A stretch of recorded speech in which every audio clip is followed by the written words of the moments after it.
Yo, what's good YouTube? It's your host, S.H.I.N.O, and you are now watching MVP Magazine.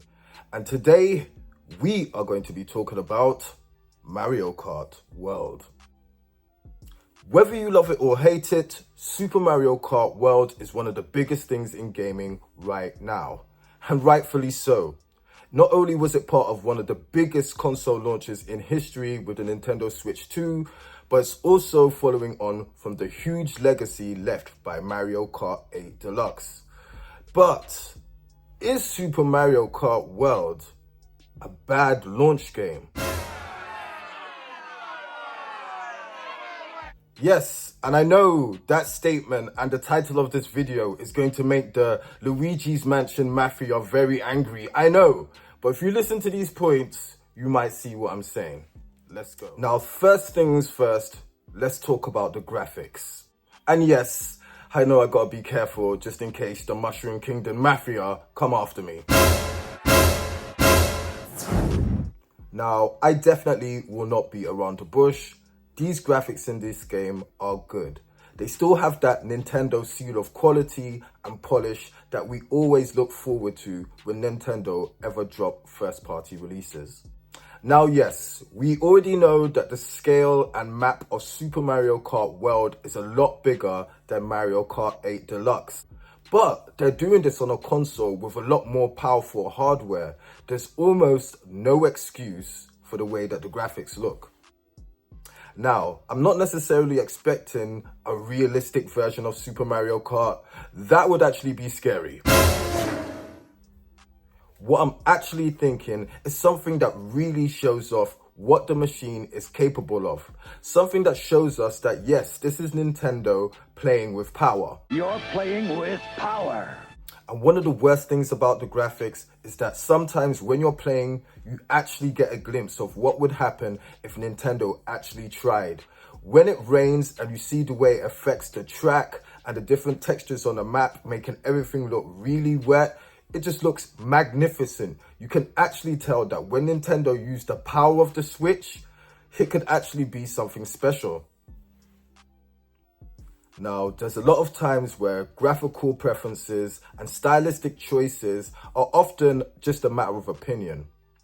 But when you look at Mario Kart 8 Deluxe and Super Mario Kart World side by side, it becomes a little bit more of a different factor. How much better does Mario Kart World look than Super Mario Kart 8 Deluxe? And realistically, could that game run on the original Nintendo Switch? Now, we do know that it was in development originally for the Switch and they held off on it. Now, I wouldn't be surprised if we could get a version of Mario Kart World actually running on a Switch, whether it be at 30 frames per second or just a lower resolution. Now, my next point in Cooper Court against Super Mario Kart World is the content. Now, the premise of a Super Mario Kart game taking place in an open world is an amazing concept. And to tell the truth, it's pretty much worth the price of admission just off that. Okay, scratch that from the record. That was most definitely a figure of speech. But what good is an open world if there's almost nothing to do in it?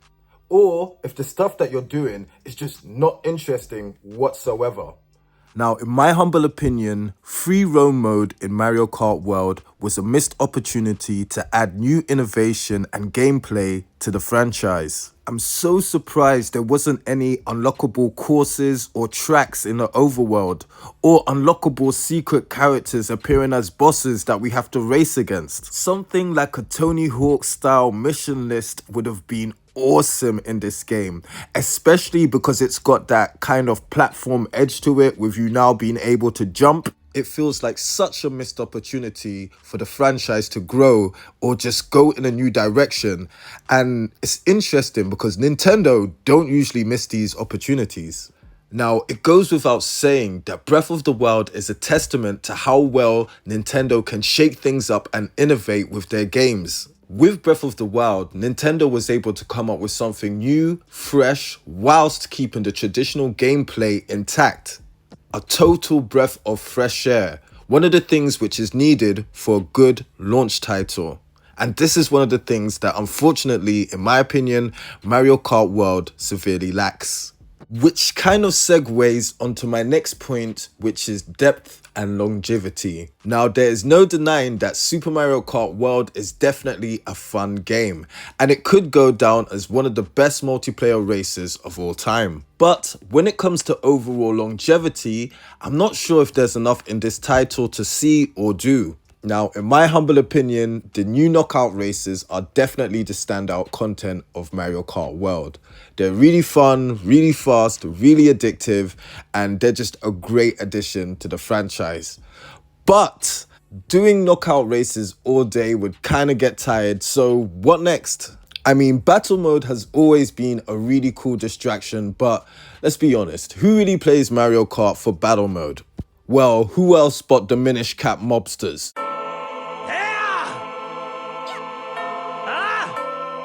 And of course, you have both the classic GP Cup races and an online mode. Now, the chaos of Mario Kart is something that you either love or hate. It's just part of the game.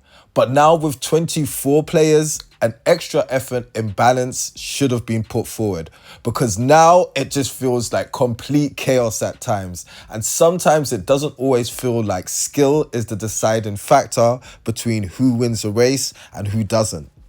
Now, over time, I definitely reckon and ideally hope that Nintendo will add a ton of content to this game to really flesh out the ideas which are there already and make it worthy of the name Super Mario Kart World. Now, even though the Super Mario Kart World we have at launch is definitely a fun game and lives up to other games in the franchise, can you really say it's as groundbreaking as other Nintendo launch games? Games like Breath of the Wild, Super Mario World, Super Mario 64, even Wii Sports with the innovation of motion controls.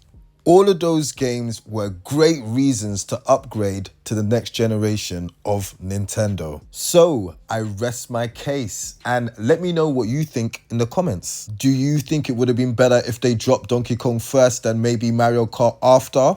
I think that might have been a good idea, especially if they included it as the pack-in title. But anyway, let me know what you think.